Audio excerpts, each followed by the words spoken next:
नमस्कार बच्चों, आज मैं आप लोगों के सामने रचना के आधार पर वाक्य रूपांतरण लेके आई हूँ। ठीक है, ये मतलब व्याकरण में बहुत ही ज़रूरी है। आप लोगों को पढ़ना है, सुनना है और समझना है। ठीक है, उसके बाद लेकिन वीडियो सुनने के बाद पढ़ना भी है, क्योंकि पढ़ाई नहीं करने से कुछ नहीं होगा। और जितने भी न्यू पॉलिसी आए, जो भी आए, पढ़ाई ज़रूरी है। ठीक है, पढ़ाई नहीं करने से हम लोग मल्टीपल चॉइस क्वेश्चन से भी आंसर चूज़ नहीं कर पाते हैं, गलत निकल जाता है। तो इसीलिए पढ़ना ज़रूरी है। और अगर वीडियो अच्छा लगे तो आप लोग सब्सक्राइब कर दीजिए, समझने की कोशिश कीजिए। ठीक है, मैंने भी थोड़ी सी कोशिश की है।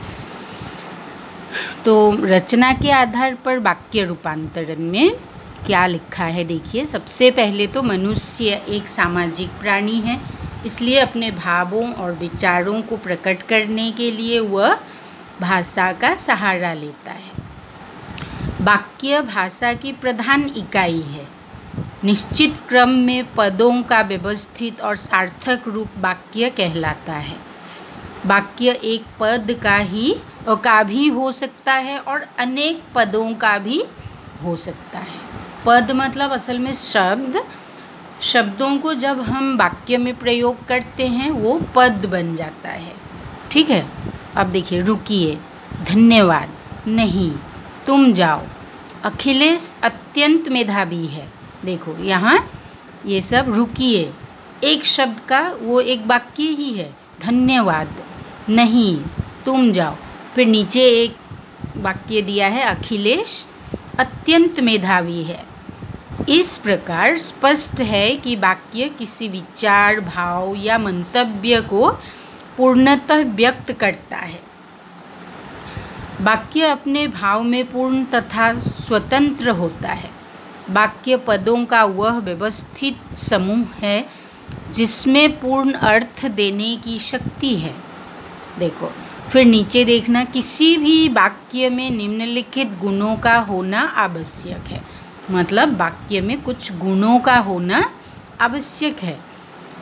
वाक्य में प्रयोग किए गए शब्द ब्रैकेट में दिया है अर्थात पद अर्थवान होने चाहिए, मतलब उसमें अर्थ होना चाहिए, सार्थक शब्द होना होगा। वाक्य में प्रयुक्त सभी शब्द व्याकरणिक नियमों के अनुसार सही क्रम में प्रयोग किए गए हों। ये तो आप लोग जानते ही हैं, क्योंकि बचपन से हिंदी पढ़ते आ रहे हैं। वाक्य में शब्द अगर हम लोग उल्टा पुल्टा प्रयोग करेंगे, क्रम से नहीं लिखेंगे, तो अर्थ नहीं निकलेगा। इसीलिए क्रम में प्रयोग किए जाने चाहिए। वाक्य अपने आप में पूर्ण और स्वतंत्र होता है। वाक्य भाव या विचार को पूर्णतः व्यक्त करने में सक्षम होना चाहिए। देखो, मन के भाव और विचार को पूर्णतः मतलब पूर्ण रूप से व्यक्त करने में सक्षम होना चाहिए। अब वाक्य के गुण और अंग। वाक्य के दो अंग माने जाते हैं, उद्देश्य और विधेय। मतलब वाक्य के बारे में पढ़ने से ये भी जानना जरूरी है, इसीलिए इस चैप्टर में दे दिया है। तो आप लोग समझिए, अगर भूल भी गए हैं तो फिर यहाँ पढ़ने से या सुनने से आप लोगों को याद आएगा। उद्देश्य और विधेय वाक्य के अंग होते हैं। उद्देश्य क्या है, अब देखिए, वाक्य में जिसके बारे में कुछ कहा जाए वह उद्देश्य कहलाता है। वह वाक्य का कर्ता होता है। उसके लिए प्रयुक्त विशेषण भी उद्देश्य के अंतर्गत आते हैं। अब विधेय, कर्ता के बारे में मतलब उद्देश्य के बारे में जो कुछ कहा जाए वह विधेय कहलाता है। उदाहरण देखो, यहाँ पे नीचे दिया है, कुछ बच्चे पार्क में खेल रहे हैं, तो उसका कुछ बच्चे उद्देश्य है, पार्क में खेल रहे हैं विधेय है। रात को आने वाली गाड़ी सुबह तक नहीं पहुंची। देखो, रात को आने वाली गाड़ी उद्देश्य है, सुबह तक नहीं पहुंची विधेय है। उन लोगों ने बहुत मेहनत की, उन लोगों ने उद्देश्य, बहुत मेहनत की विधेय। उसके चाचा जी अपने कमरे में किताब पढ़ रहे हैं। देखो, उसके चाचा जी उद्देश्य है और अपने कमरे में किताब पढ़ रहे हैं विधेय है। ठीक है बच्चों। अब देखिए नेक्स्ट आता है रचना के आधार पर वाक्य भेद। ऐसे आप सबको मालूम है रचना के आधार पर वाक्य के 3 भेद होते हैं, सरल वाक्य, संयुक्त वाक्य और मिश्र वाक्य। अब देखिए सरल वाक्य या साधारण वाक्य क्या होता है। जिन वाक्यों में एक ही क्रिया होती है उन्हें सरल वाक्य कहते हैं। सरल वाक्य में एक उद्देश्य और एक विधेय माना जाता है, लेकिन सरल वाक्य में कर्ता अर्थात उद्देश्य एक से अधिक हो सकते हैं, परंतु विधेय और क्रिया एक ही होते हैं। जैसे बस रुकी, इंदु को पुस्तकें दो, माताजी ने नीतू को साड़ी दी, मोहन और सुरेश ने चोर को पीटा। देखो क्रिया एक है लेकिन कर्ता 2 है, मोहन और सुरेश। अब देखो उपर्युक्त वाक्यों में रेखांकित पद एक क्रिया को दर्शा रहे हैं। सरल वाक्य में कर्ता और क्रिया के अलावा कर्म तथा उसके पूरक भी सम्मिलित किए जा सकते हैं। जैसे सार्थक पढ़ा कर्ता और क्रिया है, सार्थक पढ़ रहा है कर्ता क्रिया विस्तार पढ़ रहा है, पड़ोस में रहने वाला सार्थक पढ़ रहा है, पड़ोस में रहने वाला सार्थक, देखो सार्थक से पहले आ गया तो विस्तार कर्ता क्रिया विस्तार। सार्थक ने पुस्तक पढ़ी, यहाँ सिर्फ कर्ता कर्म, क्या पढ़ी, पुस्तक पढ़ी, हमें उत्तर मिल रहा है। सार्थक ने मित्र को पुस्तक दी, इसमें भी कर्म है कर्ता के साथ। सार्थक ने अपने मित्र को कहानी की पुस्तक दी, मतलब कर्म का विस्तार है, कहानी की पुस्तक। समझ रहे हो ना बच्चों। उसके बाद आता है संयुक्त वाक्य। संयुक्त वाक्य क्या है, देखो जिन वाक्यों में 2 या 2 से अधिक सरल वाक्य योजक द्वारा जुड़े होते हैं उन्हें संयुक्त वाक्य कहते हैं। योजक मतलब 2 वाक्यों को जोड़ने वाले शब्द, जैसे कि और, परंतु, किंतु, जैसे, ये सब, तथा, व, इस तरह। योजक द्वारा जुड़े होने पर भी प्रत्येक वाक्य अपना स्वतंत्र अस्तित्व रखता है और एक दूसरे पर आश्रित नहीं रहता। मुख्य उपवाक्य अपने पूर्ण अर्थ की अभिव्यक्ति के लिए किसी दूसरे वाक्य पर आश्रित नहीं होते। उपवाक्य होते हुए भी उनमें पूर्ण अर्थ का बोध होता है।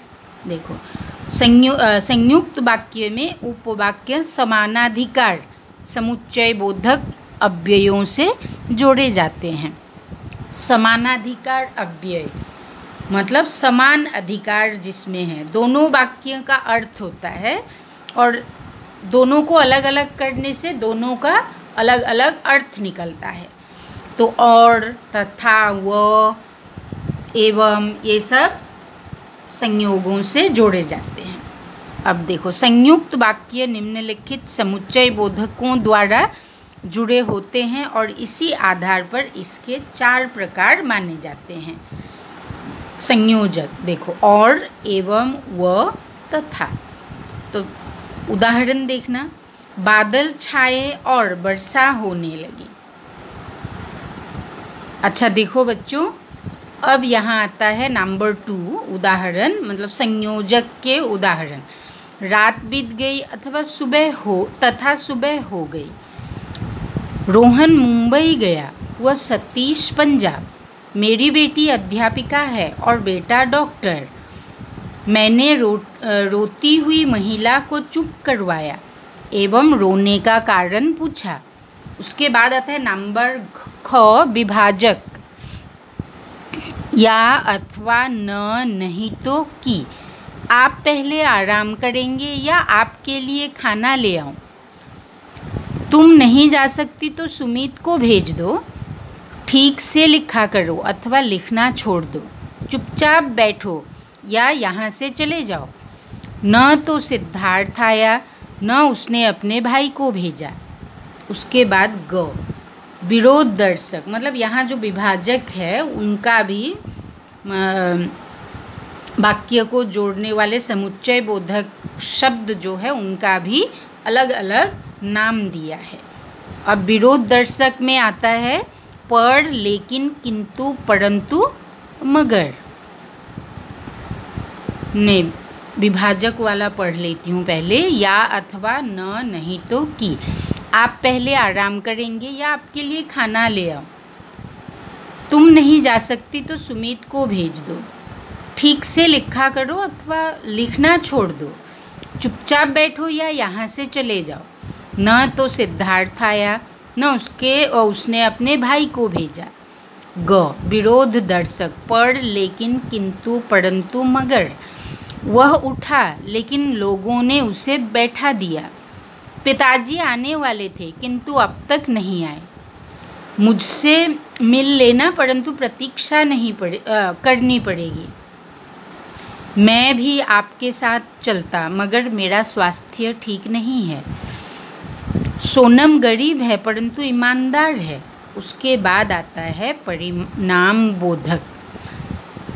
इसलिए, अतः, अतएव, अन्यथा, वरना, फलतः। मैं बीमार थी इसलिए नहीं आ सकी। उसे सब्जी खरीदनी थी इसलिए बाजार गई। बिजली नहीं है इसलिए अंधेरा है। उसने मेहनत नहीं की फलतः फेल हो गया। जल्दी चलिए अन्यथा रेलगाड़ी छूट जाएगी। ठीक है बच्चों, ये मिश्र वाक्य जो है एक अलग से वीडियो बनाऊंगी क्योंकि बहुत ज़्यादा लंबा हो जाएगा वीडियो नहीं तो। ठीक है बच्चों, यहाँ तक आप लोग ध्यान से सुनिएगा और समझने की कोशिश कीजिएगा और चैनल को भी सब्सक्राइब कर दीजिएगा। ठीक है।